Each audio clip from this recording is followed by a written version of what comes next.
We're going to continue on the path that we have been on the last 2 weeks, that is talking about prayer. Because we believe that prayer is the primary work of God's people. Yet at the same time, we feel sometimes that, that you're always a beginner at prayer. It doesn't matter how many years you have, you're going to always feel like a beginner at prayer. And if not, we can trade places. Because I still feel like a beginner at prayer. And I feel like, Lord, teach me to pray. So a couple of weeks ago, Deb talked about prayer. And that prayer that your prayer has to be in faith. Because we are growing in a relationship with the Lord. Yet that is kind of difficult. How do we go about it? Then we talked about the idea of being honest with the Lord in your prayers. And we went through like one of the Psalms. The Psalms are prayers designed in a way that also there are songs that the people of Israel used for many years and is central in their lives. And many times we read Psalms that are like, oh my goodness, I don't know if I dare to say this to God. There's a psalm, for example, like David was really, really angry about somebody and said, Lord, break their teeth down. May their kids suffer. Right? And I'm like, wait a minute, is that in the Bible? I don't know. Somebody wrote weird things in my Bible. They should not be here. Right? But the Bible many times expresses the ups and downs of who we are. Sometimes you're going to read stories that you're like, wait, this is in the Bible? Because we're broken. And when you pray, the Lord asks you to be honest. At the end of the day, He knows what's in your heart.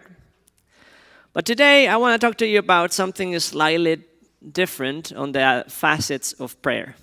And it's called the mystery of the yet unanswered prayers. And I put yet on purpose. Because sometimes we are talking about prayer, and I don't know, many of you might have a long list of unanswered prayers.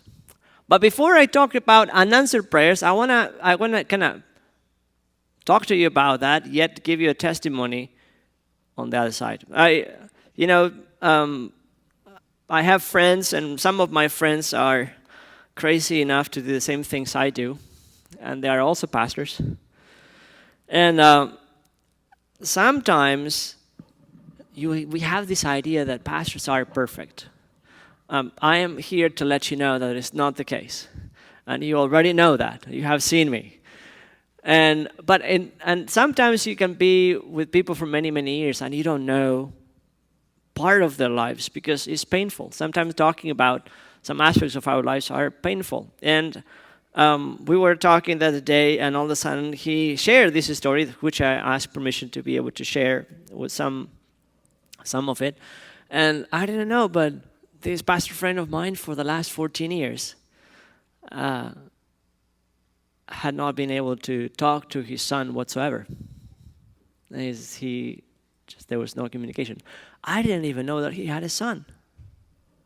To that point, I'm like, wait a minute, you had a son? How did I miss that? Was I not paying attention? What did that happen? And then he shared that he and his wife were not talking to his son for the last 14 years because his son had been long gone in drugs and went through the rabbit hole, and it was like really, really bad. And his son ended up in jail.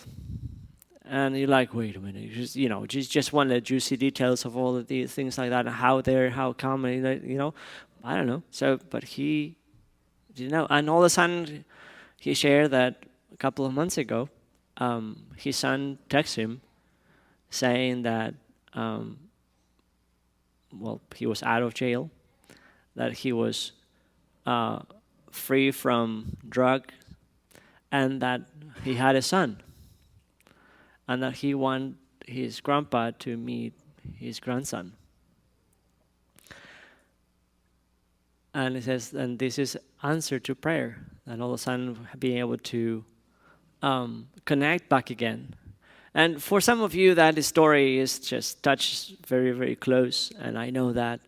And for many of you might have family or friends or even kids that are far from the Lord, and maybe you are like praying about when will be that day. And so you might be having, a lot of topics of prayer that you might not share with others. And I understand that. So I want to talk to you about the mystery and what's going on in the middle of unanswered prayers. What should I do? How would I do? What's going on? Why? What's the purpose of this? Right? So I want to lead us to the Gospel of Luke, that, by the way, we're going to be diving in soon. We're going to be working through the Gospel of Luke soon, so just want to let you know. And I want you to open in chapter 18. I'm going to be reading verse 1 to 8. Now you can have it, there are pew Bibles if you don't have your Bible in front of you. And Luke is one of the Gospels, so New Testament starts Matthew, Mark, and then Luke. If you struggle to find it in the beginning of the Bibles, there are index. You can find that, like the page for it. And if not, you can use your phone. Either way is good.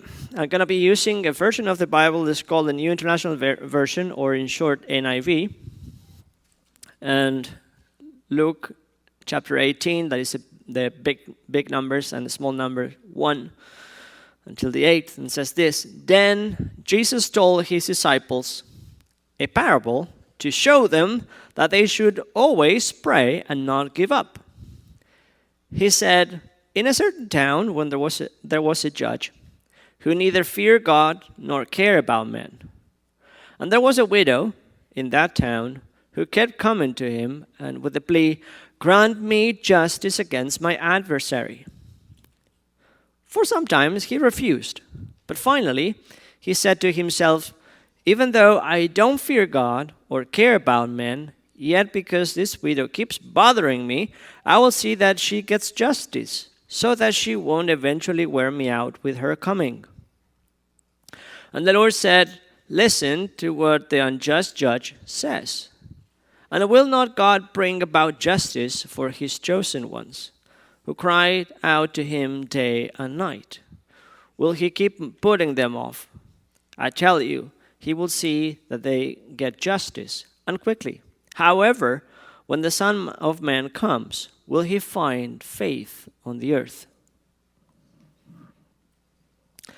Interesting passage. And I want to talk to you not only about the passage in itself. Mela might need a little help here.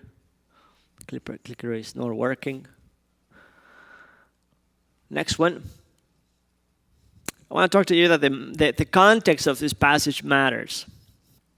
We might go in two different portions of the message today about the context. And if you might wonder, what is this thing all about? Why did Jesus have to talk about prayer in this matter? It's because we all have a little bit of a struggle when we talk about how God is and how do I relate to God and what do I do with these things. So I want you to imagine that the one who is talking is having to explain something that you don't know about, okay? So in the mystery of unanswered prayers, this is the only parable that I know about that the purpose of the parable is given ahead of time, right? It's kind of one of those moments like in other parables, Jesus tells a parable and people are end up scratching their heads and what is this story all about? What does this thing means? In some moment, Jesus uses a parable for the people who are following the Lord will understand it, and others get scratching their heads. Well, why is that all about? But this one has a particularity that it says, the author opens this paragraph explaining, then Jesus told his disciples, A parable to show them that they should always pray and not give up. So, in case you're wondering, what's this parable about? It's pretty straightforward. Pray and don't give up. Why would it say that? Why would Luke talk about that? Well, the Gospel of Luke is one of the Gospels that is called one of the main points or very strategic talks about prayer. And it's not that the other Gospel writers says do not pray, but there's a special emphasis on prayer. And this is one of the two major parables that are talked specifically about prayer. So you find that Jesus is talking to his disciples. So imagine that Jesus is talking to you about it. Okay? So the parable opens up and talks about a certain situation that is happening and wants you to, once again, I'm not slipping, I'm just doing it on purpose, is for you to not give up. This parable is all about the author of this parable is saying, hey, keep on going. Keep on coming to the Lord. And the idea is like Jesus is asking you to seek the Lord with confidence. So if in the parable, Jesus used like two different people. One is the judge and one is the widow, right? One person in power and the other person is not in power. It's a widow. A widow in society back then, it was kind of one of the people that had no power whatsoever because nobody would be taking care of her. Nobody who would be able to advocate for her. So she is very vulnerable. So talk about these two people. And one of those two talks and says that has no care about God whatsoever. He doesn't even care about God. He doesn't care about people. Sound familiar? Ever? Anybody? So this widow goes and keeps on pleading her case to the unjust or ungodly or crooked judge. And Jesus says, eventually it keeps on going and going and going. I don't know what version of the Bible you're using. In mine is called the parable of the persistent widow. In other versions, it's also called the parable of the insistent widow. I don't know if the word insistent ring you a bell.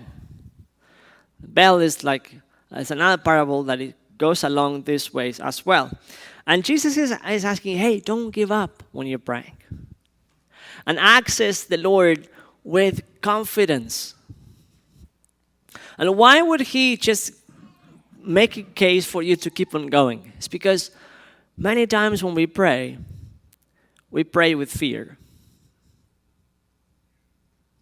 Have you ever had one of those people that prays, Lord, I ask you that this would not happen. Lord, I'm afraid that if you don't do something, this will happen. So we start praying, and we pray, instead of asking for what we need, we start praying for what we want to prevent. Sound familiar? So all of a sudden, you are making a case for the worst scenario possible. And your prayers become fear. And fear, and fear, fear, and fear. So once you are it's like watering a plant. What plant are you watering? You're watering the plant of fear-based or the confident-based? And Jesus is making the case, even if this unjust judge doesn't care about anything, he's making a case for God is not that way. So don't give up. Don't give up. Wouldn't he answer? And then in the back of my mind I was saying, well, if it would be answered quickly, then I would not be having an unanswered prayer, isn't it? So then we'll be having frustration. And when we have an unanswered case, then I started wondering what is going on. So I want to share with you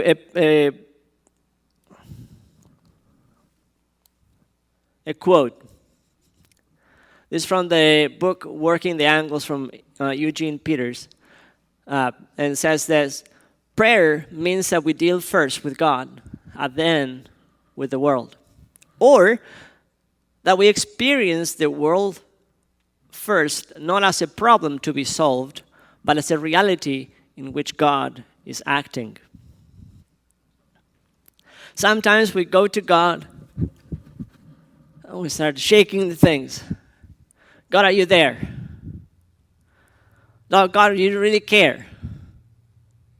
And we imagine that something is not working along the way.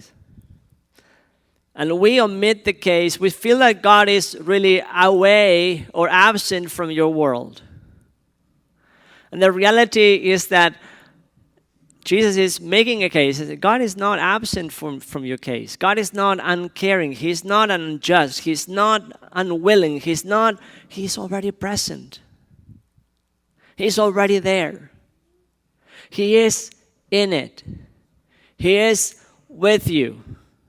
Even when you're going through situations that you don't like, through cases that you would like that the situation would be different, God is in it.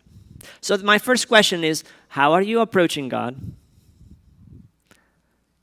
And what are you assuming of God in the process? Are you assuming that God is just absent? That God is away, far, far, far? And sometimes your prayer does not reach beyond the ceiling and bounces back. You might have a signal as strong as Wyckoff signal with your cell phone reception. But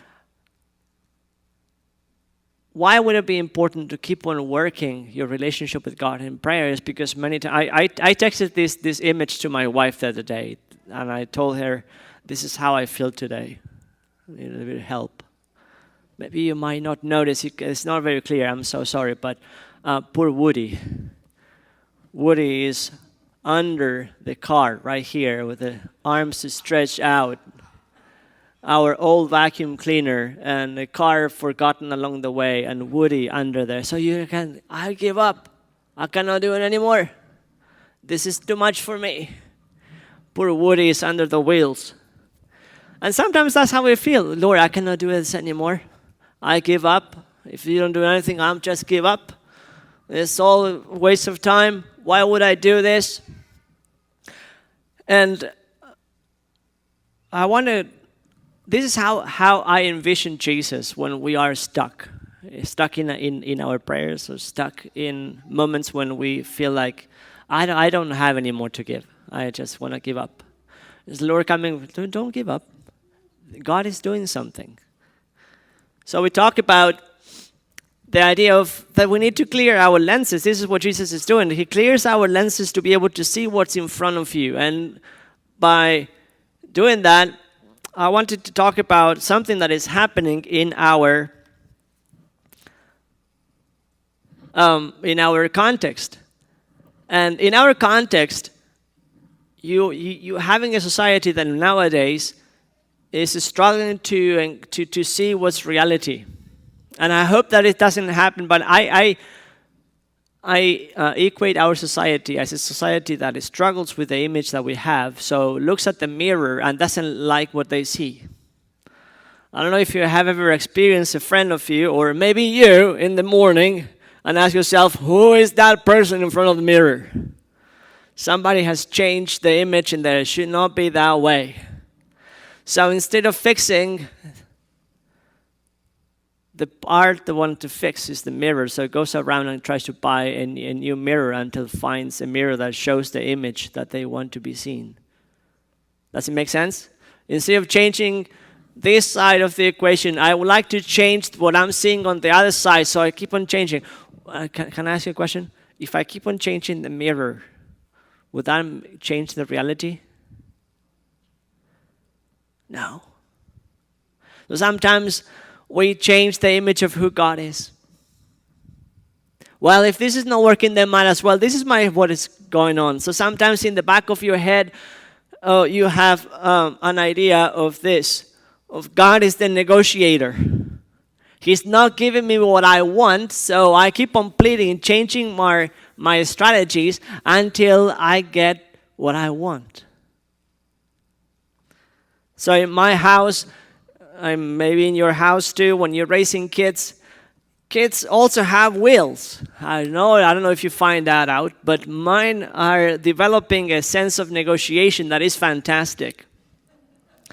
And I don't know where they get this from. I don't find myself being too good at negotiation, but they are fantastic and develop strategies naturally. I don't know how they do it. And sometimes when the case is not working, then they go out stomping out and say, I gave up. This cannot be this way. And 2 minutes later, and if you don't give me what I want, I'm going to do this. And nothing happens, go away, and then comes back, and I'm going to throw everything through the window. It keeps on, developing like a negotiation skills. And sometimes we go to God and say, Lord, if you don't give me this, then I'm going to do this. Oh, it didn't work. Okay, if you give me this, I'm going to go to China. No, doesn't work. Lord, so sometimes we come and go. And so it's this exercise, do I trust? Can I trust? God is not negotiating with you. God is not a negotiation. By the way, you cannot outwit God, in case you didn't know that. But God is not a negotiation. God is not trying to figure out what else can you give them in order for him to answer your prayer. Maybe another image that you're having of God is that maybe God falls asleep.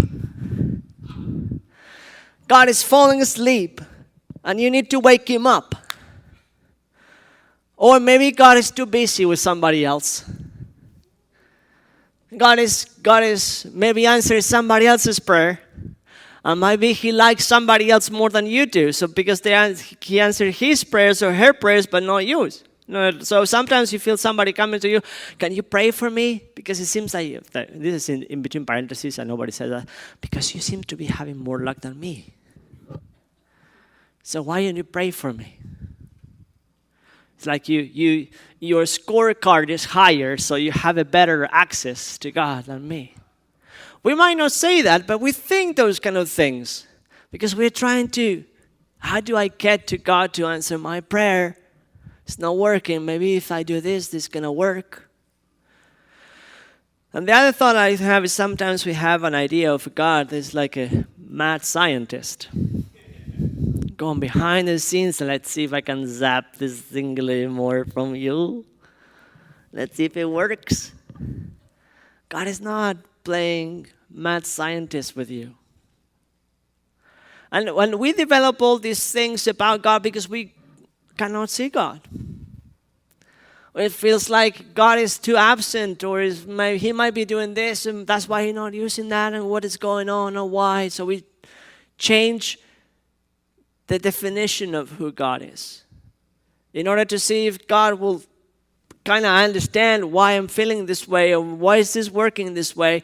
And that's how this could not be this way, so ergo, he must be this way. And we try to change the idea of who God is. So Jesus tells a parable for this reason. Most of Jesus' parables addresses situations that are very familiar with his ancient listeners. By talking about familiar situations, Jesus introduced concepts of God's kingdom into the minds of his listeners. I found that definition very accurate from the Bible Project. So Jesus is telling this story to explain who Jesus is. Jesus says, whoever has seen me has seen the Father. So I cannot see God, but if I be able to see Jesus, then I have a good idea of how God is. So Jesus is telling this story to explain to you a little bit better about who God is. By the way, I don't know what version are you using, but just it's a little parenthesis. I don't know what your Bible says about the response of the judge. In my version says at the end in verse 5, that he will answer, I will see that she gets justice so that she won't eventually wear me out with her comings. In some other versions, I don't know what you're reading, might say that she not come to me and punch me or hit me. And then in other versions says that she will put me to shame. So just a little parenthesis for us. If you're reading a version that says something different, it's not that the Bible cannot be trusted, but because this story was told to an environment and a culture is different than ours, is something along the lines of this. Language has a lot of twists and turns. And many of you had told me this, Pastor, if I am teasing you a lot, it's because I like you, all right? And maybe you have used that. Maybe you use a lot of sarcasm. And sarcasm is not straightforward, it's not literal. For example, one day I was talking to my wife, and we were having family over, and she asked me what's going on, and I said, hey, Dad is sawing logs. And she looked at me like deer in the headlight. And then I realized that I translated straightforward an expression that is in Spanish. That means that he's snoring, right? Or if you tell somebody it's raining cat and dogs, and in the future somebody tries to translate that, how would you explain this raining cat and dogs, right? It's just an expression. We use expressions along the way. And this one, the closest translation would be that the judge is saying she would not give me a pink eye. So depending on how you translate the pink eye, or that phrase, would render it one way or another one. The literal way would be somebody punching the eye, so I give you a pink eye. But in the culture also, that can be that will put me to shame. Give me a pink, like a black eye. Will be something along the lines of, I don't want to be seen badly in my community. So whether you go on the more literal way of the translation or more like a context base, you get one translation of that one. So just a little bit of a explanation. So Jesus is explaining this thing for you to not give up in prayer. Make sense? So, who God is. Who is God? So Jesus is painting the scenario of how God is. So he's not sleeping, he's not a negotiation, neither a mad scientist. And Jesus says, anyone who has seen me has seen the Father. So maybe when you are reading verse 6 and says, and the Lord said, listen to what the unjust judge says, and I will not bring about justice for these chosen ones who cry out to him day and night. Will he keep on putting them off? I tell you, he will see that they get justice, and quickly. However, something else. So he's putting the contrast here. If an unjust judge can answer insistent requests, how much more God? So when you say that this opposite image, it might remind you another stories that Jesus told. Another story would be of the insistent friend that goes to an ungodly hour of the night, knocking the door to his friend to say, hey, I've had company, I need some food, can you give me something? And eventually says, hey, it's too late, leave me alone. But keeps on insisting. God is not uncaring. God is not absent. In another passage of Luke also, Luke 12, 27 and 18, consider how the wildflowers grow, which we have plenty around here. They do not labor or spin, yet I tell you, not even Solomon in all his splendor was dressed like one of these. If that is how God clothes the grass of the field, which is here today and tomorrow is thrown into the fire, how much more he clothe you, or you, or little faith? How much more? If a widow can get an unjust judge to give and respond, how much more God, your Father who loves you, will not answer? Well, Pastor, I pray, but I see no answer. So what is going on? What is the kink along the way? Can you simplify things for me, please? Well, God is working in the background. Working. Who is He working? Sometimes we want to work God out, isn't it? So we imagine we need to do something for Him to, but God is using every single situation. He's working along the lines. First and foremost, He's working in you. He's working in the world around you. And He's working in other people as well. And the purpose of it all is so you can mature. Well, Pastor, I don't feel that I'm maturing too much. If not, I'm growing very impatient. And I'm throwing a tantrum. And I would say that's okay. Because you need to encounter your Father who loves you. And sometimes when we face a no, is when we really face what's in our hearts. What's really in our hearts. And when we keep on knocking, we keep on finding that things comes out of your heart that you didn't know that were there. So what's coming out of your heart when you are waiting? What is coming out from your prayers? Or what is not coming out in your prayers as you wait for an answer?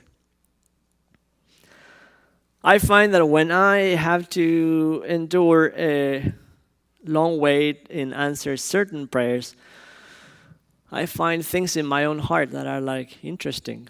By saying interesting, I'm saying that I don't like to find. How about you?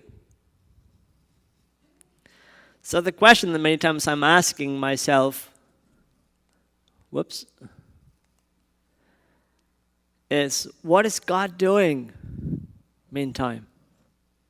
As I was not only thinking about this, I came about this quote from the book Prayer from Richard Foster. It says, through all this, paradoxically, God is purifying our faith by threatening to destroy it. Think about that. Sometimes, how many times you were thinking that if God doesn't answer, I might as well give it all up. Sometimes God is threatening to destroy your faith along the way. And we are led to a profound and holy distrust of all superficial drives and human striving. Well, I guess I cannot do anything else, right? There's no way to change His mind. Might as well give up or do something different. So we need to keep on going. We know more deeply than ever before our capacity for infinite self-deception. Slowly, we are being taken off of the vain securities and false allegiances. Our trust in all exterior and interior results is being shattered so that we can learn faith in God alone. Through our bareness of soul, God is producing detachment, humility, patience, and perseverance. So what is God doing along the way when you have unanswered prayers? He's working in you. He's working in me. How does the passage that we read today ends up? Ends up with, however, when the Son of Man comes, will He find faith on the earth? So how is your faith going?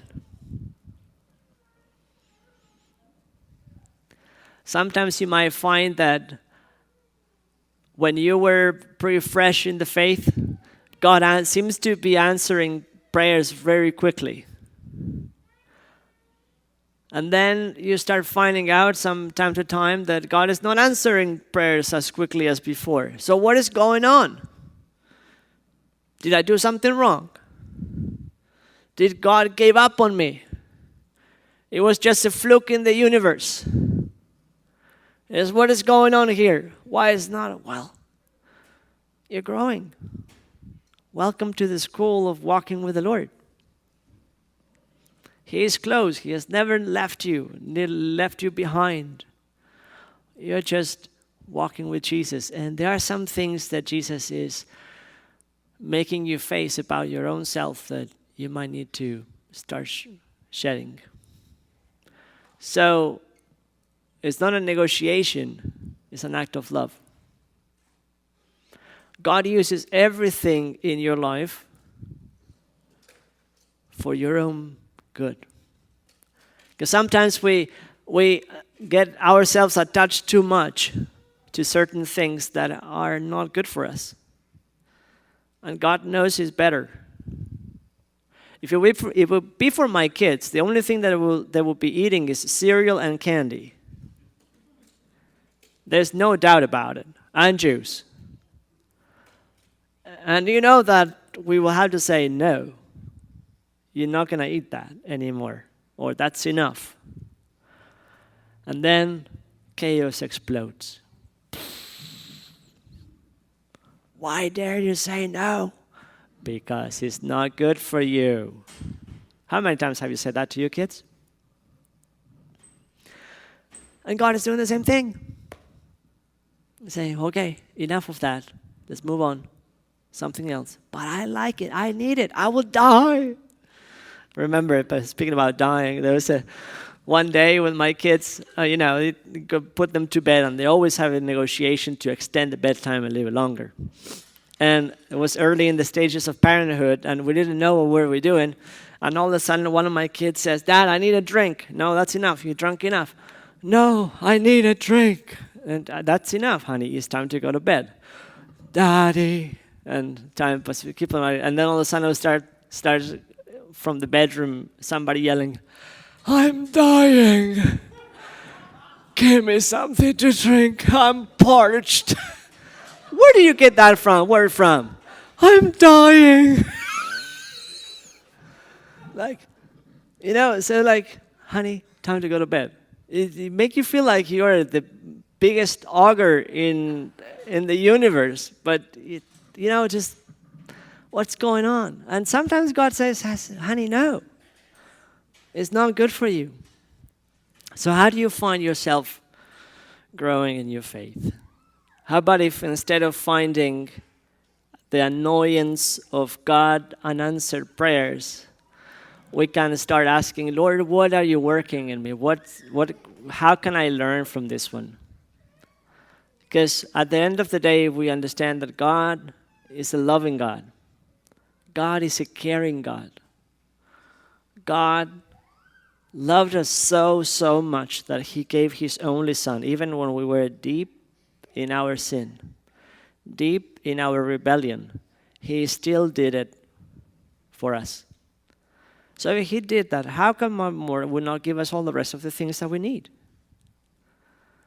But Lord, I really want this thing. So how are you finding out yourself? What are the things that are challenging you? Maybe those are the biggest things that God is using to help you grow. And in that process of us not really knowing all the details that we would like to know, it's called a call of perseverance to trust in him along the way. So how is your trust? How is my trust? So I would like to give you a couple of minutes. And there are some cards in front of you you can use to take notes. And I would like to ask you, what is Jesus speaking to you today? How's your prayer time? Have you given up on prayer? Are you trying to negotiate with God?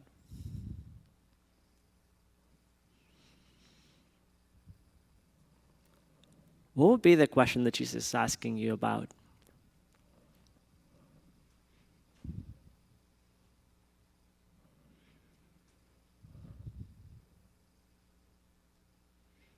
Spend a couple minutes with Jesus.